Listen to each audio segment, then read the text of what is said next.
We're Susan and Mel Finlay, National Directors of Nation at Prayer. This month, we are exploring Canada from coast to coast to coast, talking with leaders across the nation and discovering how each one of us can impact our nation through prayer. Today, we're talking with Steve Holmes. Steve is a business leader with company locations around the globe. He is chair of the board of Tyndale University College and Seminary and chair of the Paul Henderson Legacy Foundation. He's a devoted husband and father, and he and his wife Cheryl are avid tandem cyclists. He's also a good friend.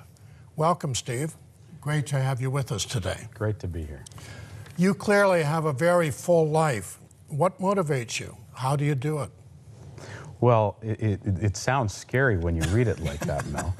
But I come from a great heritage of people who pray. My grandparents and Cheryl and I have been blessed by our parents and their commitment to prayer for us. And over the years, I'd say that what motivates me is I have just a few gifts that God's given me. I got lots of weaknesses that I should probably be working on. And I'm motivated to see what I can do with those gifts, because we've been really blessed by the fact that when we maximize those gifts, God's really blessed us by showing us ways that we can use them. And partnerships with people like Crossroads and Nation at Prayer and the Paul Henderson Legacy Foundation, when you start to give and see the fruits of that, it is just so motivating to do that. Steve, your businesses take you all around the globe, and yet you rarely miss attending church on Sunday. How does your faith impact your life, and how do you integrate it into your business?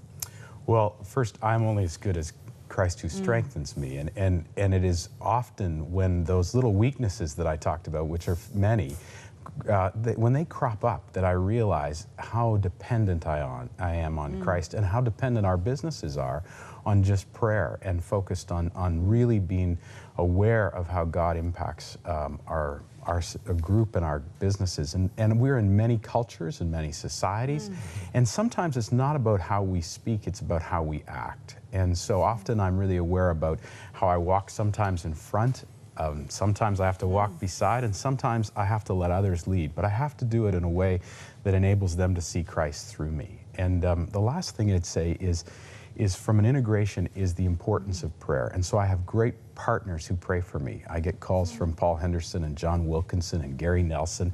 And when you get those calls in the morning that simply say, Steve, I'm praying for you and for your business today, it is really powerful and impactful. You know, you raise an important point, because oftentimes we think that we're alone, and we don't realize that there are whole groups of people who are praying for us, lifting us up, have good advice for us if we'll just ask them for it. You seem to have captured that. How have you developed mentoring in your life, and what are the qualities you look for the people that you bring into your kind of inner circle to support you? I'd say the first time I ever really experienced a sense of mentoring was a great guy named Jeff Moore, and he still is a mentor to me. And Jeffrey constantly reminds me of the importance of 1 John 3:17. And he says, Steve, never lose sight of the fact that everything you have is a gift. And if you don't use that gift, then people can't see the love of Christ through you.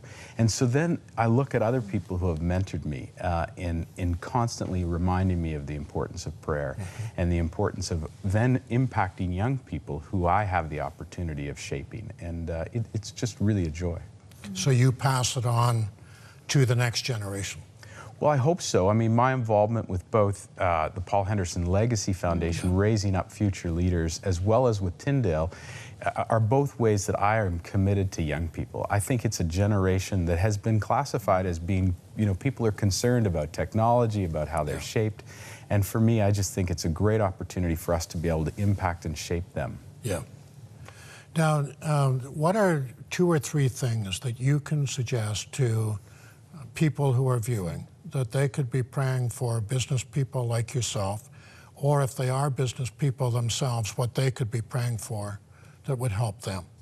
Well, two things. One is I think that we need to be in prayer for those community impact charities that are working. They have such huge needs, and those needs need to be filled and met, because the impact of that multiplication when they do that is just tremendous. Secondly, we need to be in prayer for our young people. They're faced with new challenges that we haven't faced before, but we shouldn't be praying that they change or that they revert back to the old ways. We really should be praying for how God can impact them in their lives and in how they, in fact, can impact others by their behavior. Steve, we want to thank you for coming today, and we pray God's richest blessing on you as you travel, on you as you manage and lead your different businesses, and on you as you walk and follow Him more closely the rest of your days. Thank you. It's great to be here.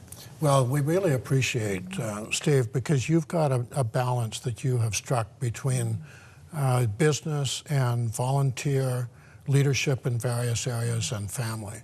And I know that our viewers will find that helpful. And we thank you so much for being available to us and for sharing today. Thank you for all that you bring to it and for the contribution that you make to others. Thank you.